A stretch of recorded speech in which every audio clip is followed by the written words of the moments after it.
A few months ago, this wasn't a build, it was a problem. A scratched frame, parts that didn't fit, and honestly, no guarantee this would even work.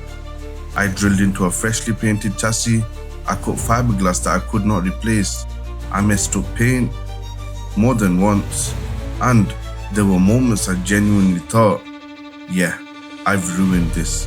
But I kept going, late nights, trial and error, fixing my own mistakes, because I had a vision. And today, after 1 month, you finally see if it was worth it.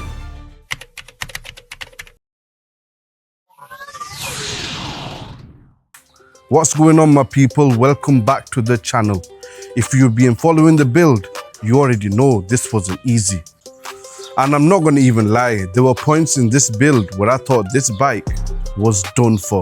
In a bad way, of course, but somehow we made it here.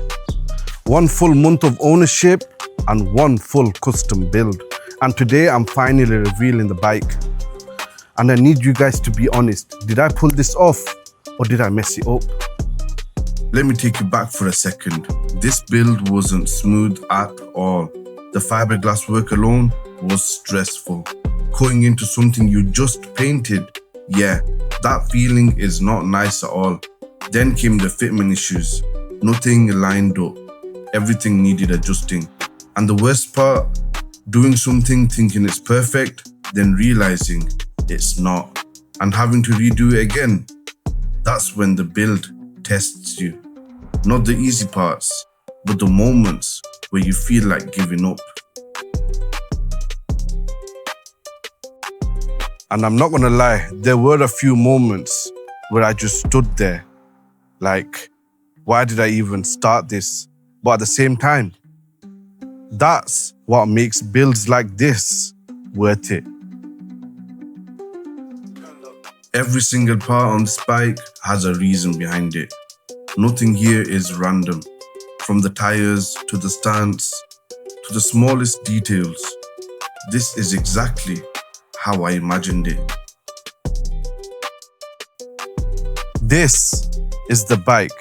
After a whole month of stress, this is what it turned into. I can't lie, I was not expecting it to come out like this.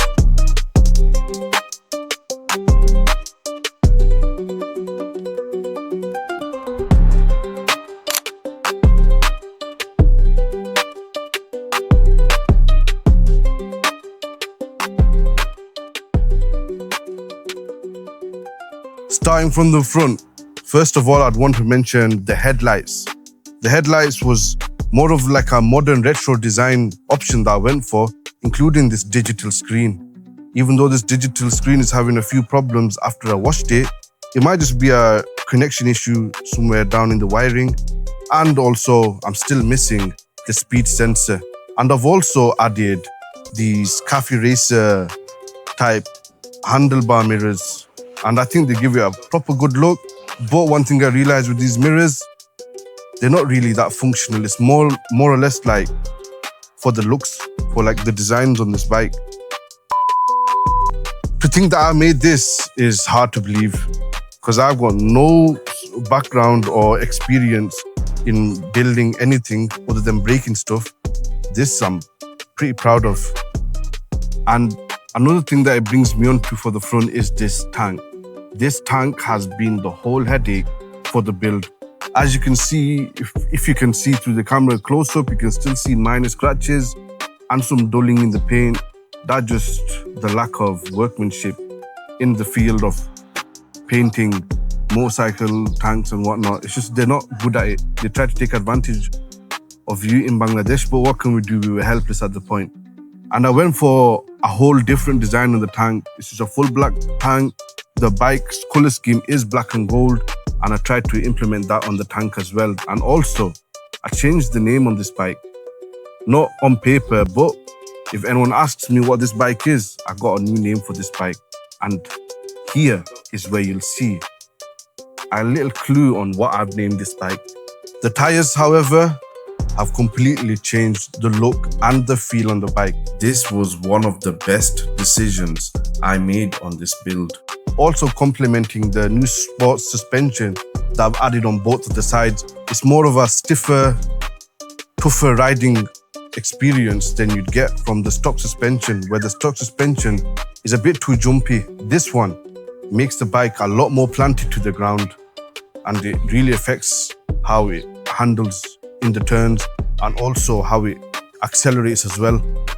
And another thing that I want to mention is how I've cut the rear seat off, and as you can see over here, it's got a round shape. The whole seat is being fabricated by me. This is one of those parts where if you mess it up, you really feel it. And the tail lights, I bought them from some Chinese website, and also the exhaust. The exhaust is one of my favorite bits and the favorite touch that I've added on this bike. Even though it was made for this bike, I had to make a whole custom bracket. Custom work always sounds fun until you're the one doing it. Just so that it could hang the exhaust from, and the noise on this sounds incredible.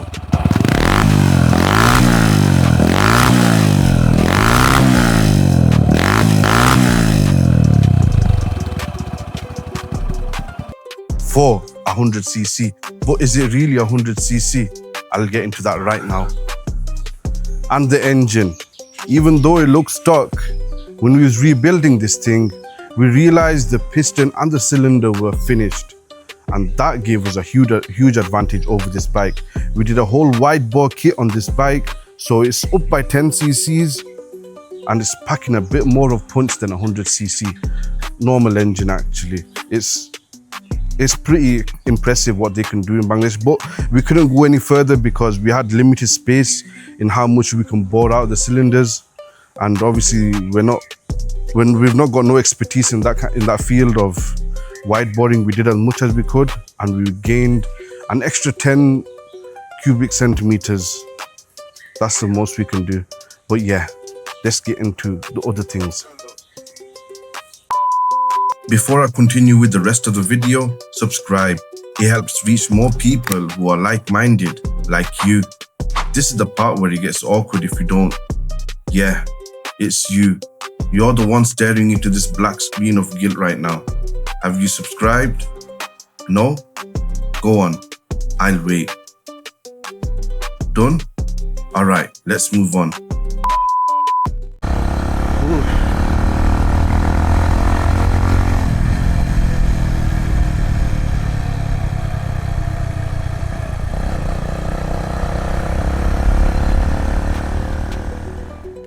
Now let's talk about what it's actually like living with this bike for a month. First thing, how it rides.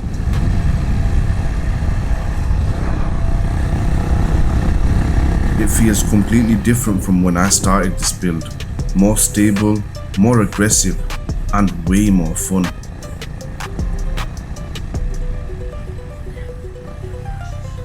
As soon as you get moving, it just feels natural. There's no adjustment period, it clicks straight away, but then you realize this isn't completely stock.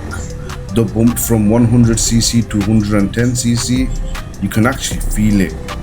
It gives the bike this extra punch, you twist the throttle and it responds instantly. There's a bit more urgency, a bit more life to it, and it doesn't just move, it wants to move. And that's what makes it fun. Every input feels a little sharper and a little more alive.